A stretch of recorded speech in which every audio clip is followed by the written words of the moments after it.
Good evening and welcome to Estuary TV News. I'm Emma Lingard. Tonight we find out why these people need a new minibus. And joining me in the studio is Joe Barnes from Care for All to tell us more about this service. But first, it's over to James Dunn for the news headlines.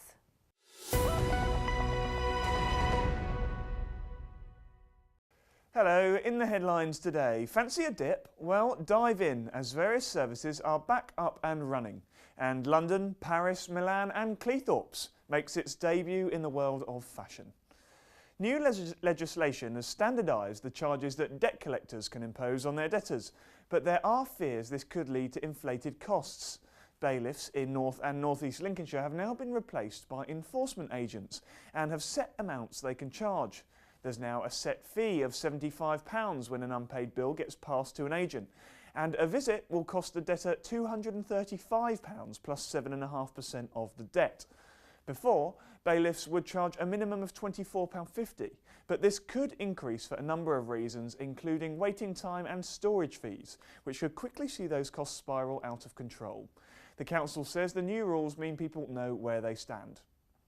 It's good news for families this summer as the Cleethorpes Leisure Centre swimming pool is finally reopened. The pool closed following a refurbishment because of a number of accidents on slippery floor tiles, which have now been replaced. In addition to this, it's been announced that the Cleethorpes paddling pool is to have an extended opening period throughout the summer months. We've clearly had a problem with the anti-slip tiles that weren't actually working in that way. Spent an awful lot of time to actually make them now anti-slip. We've now got the positive certification from the HSC and we're now happy, I'm happy, that the tiles will now work as an anti-slip. You can see behind me we're now repainting the fun pool in a glorious colour blue. This is a free facility, which I very much encourage. For some while now we've been staggering the time opening and moving our customers out and I thought that's a ridiculous way of doing it. So now working with our beach safety team, we're now going to open it through the summer 10 while 6. So there'll be continuous use of this fun pool throughout the summer 10 while 6, which has to be great news. A former lorry driver received an award in the Houses of Parliament for his work as a fuel champion yesterday. Dave Maguire from Cleethorpes was invited to the Houses because of his work with older people, advising them on how to keep bills down and avoid fuel poverty. Celebrity gardener Alan Titchmarsh has pledged his support for North Lincolnshire Council's Best Kept Garden competition. This year there will be more categories than ever, and the winner will get to spend a day with the head gardener at Normanby Hall. The deadline for entry is May the 31st and judging takes place in July. Older people in North East Lincolnshire could become increasingly socially isolated unless a charity can raise £8,000 for a new minibus. Age UK's bus was used to take people, many of whom have mobility problems, to the centre in Grimsby, where they could enjoy a hot meal and a chat. But after 14 years, the bus had to be retired, so the charity now needs to raise £8,000 for a replacement, or older people could suffer. The minibus meant the form of transport for someone to come in and have a hot meal, socialise, take part in some activities where normally they wouldn't do that at all. They'd be at home, you know, on their own, not mixing and maybe not even having a hot cooked meal. So the minibus is paramount to one of our services really. A cemetery in Scartho is to open a new environmentally friendly woodlands burial site with no headstones. The site will offer plots for burials, cremated remains and have a special section for cremated pets in a woodland setting, the first of its kind in the area. The deceased will have to be buried in environmentally friendly coffins made of natural materials and no headstones. Instead, families will have the option to plant a tree or lease a plaque for a bench or planter in a designated memorial area.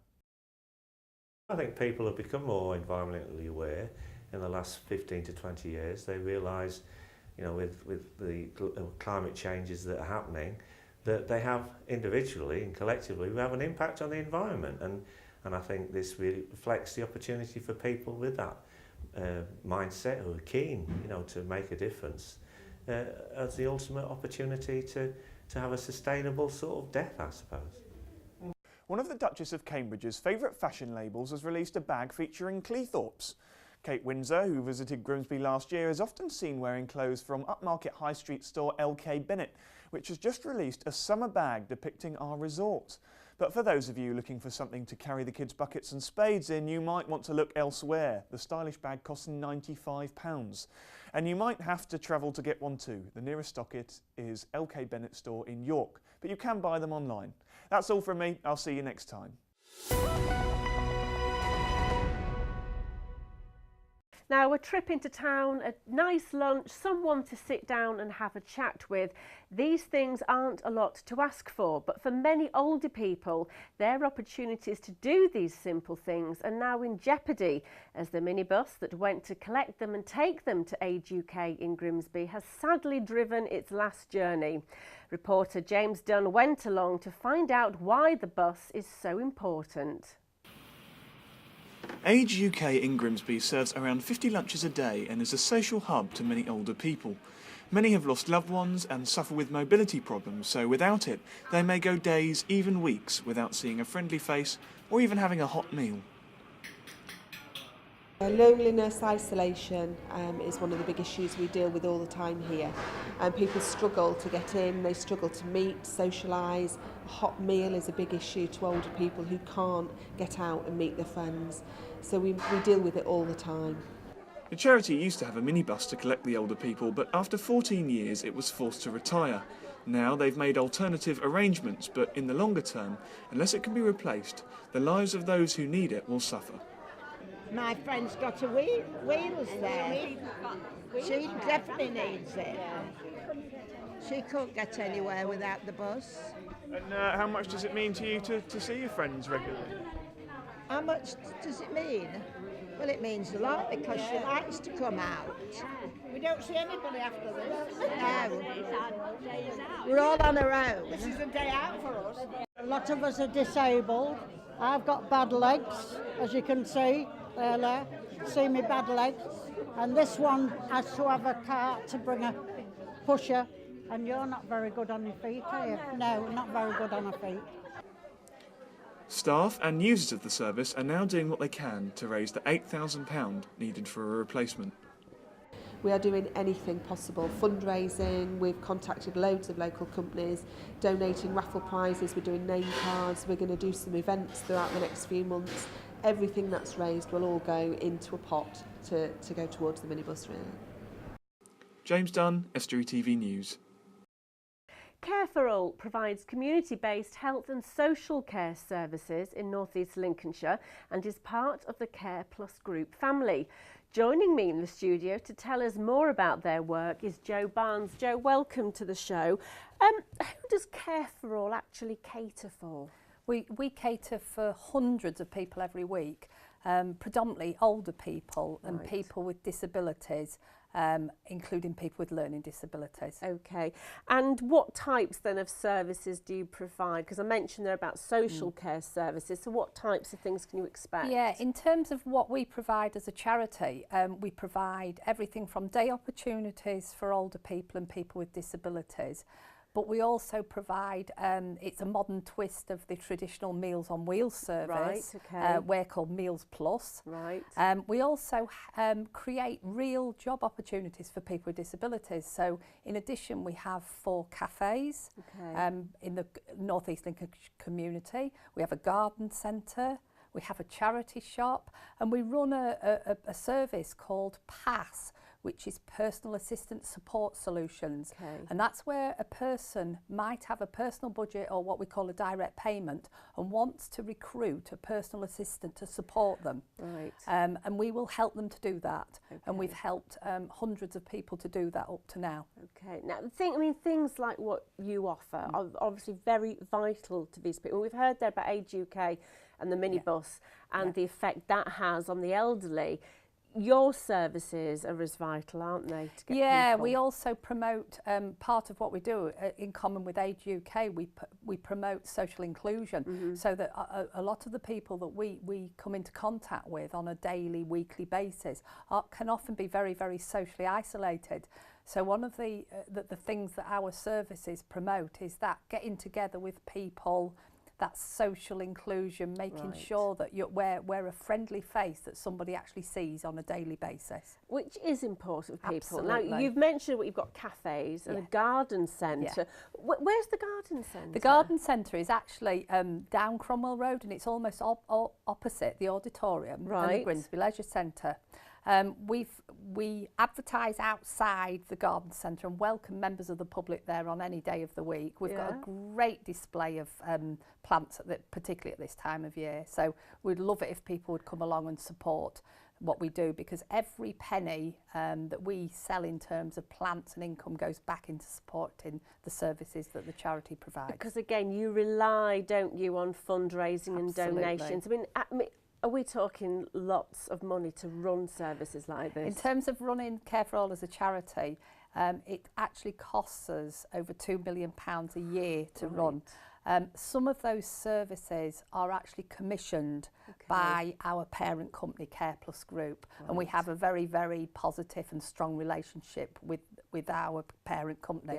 So that allows us to continue to provide and develop those services even during these very, very difficult financially constraining times. We've been very, very lucky to have such a good relationship. So things like the garden centre and the cafe give you a bit more of the income to come in. We have to generate the income to pay for those services and entities themselves.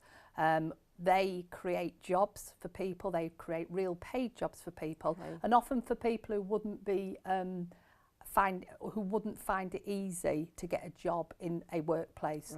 We can work with people and support them so that they become job ready. Okay. Now, the other thing, you also rely on volunteers. I mean, what types of things do the volunteers do? Our volunteers are an absolutely essential part of what we deliver. We don't have any paid staff in our charity shop at all. I was of the belief that every good charity has a charity shop. So we opened our first charity shop just over a year ago, and that's in Victoria Street, Grimsby. That's called Keeping Up Appearances. That shop is staffed entirely by volunteers. We couldn't run that shop without them. So say volunteers are so important, aren't they? Our garden centre thrives on the fact that we've got volunteer input. We have some great people. They come from all different walks of life. Often it can be retired people who want to give something back. We also have volunteers, including my own mother, who have been carers in their own right and enjoy volunteering just for a respite from their caring role. Okay. I mean, what types of skills do you look for in a volunteer? Is it a particular type of person? Yeah, I mean, mostly for us, it's people who've got the ability to communicate with people who maybe find it hard to communicate on a daily basis. So that can be one thing. But equally, if somebody's got skills in a particular area around gardening or has had some retail experience, then we're very, very keen and interested to talk to them. People come to us and say, I want to volunteer, and then it's up to us to try and match that request with what we've got to offer. And there are many benefits to anybody that volunteers, isn't there? I mean, what's the feedback you get? Often we lose our very good volunteers because they move on to paid employment. The feedback that we get is often that we've made a huge difference to people's lives, those volunteers, because they in turn make friends, engage in relationships, support all of our fundraising events. Our fundraising events wouldn't happen without the support of our volunteers. Well, that's brilliant. Thank you so much for coming in to talk to us, Jo. There you have it. Care for All. If anybody wants to volunteer or help out, then get in touch. Well, that brings us to the end of another programme. If you have any stories, email news@estuary.tv or contact us via Twitter or Facebook, or pick up the phone and call us on Grimsby 01472 315 561. Until tomorrow, goodbye.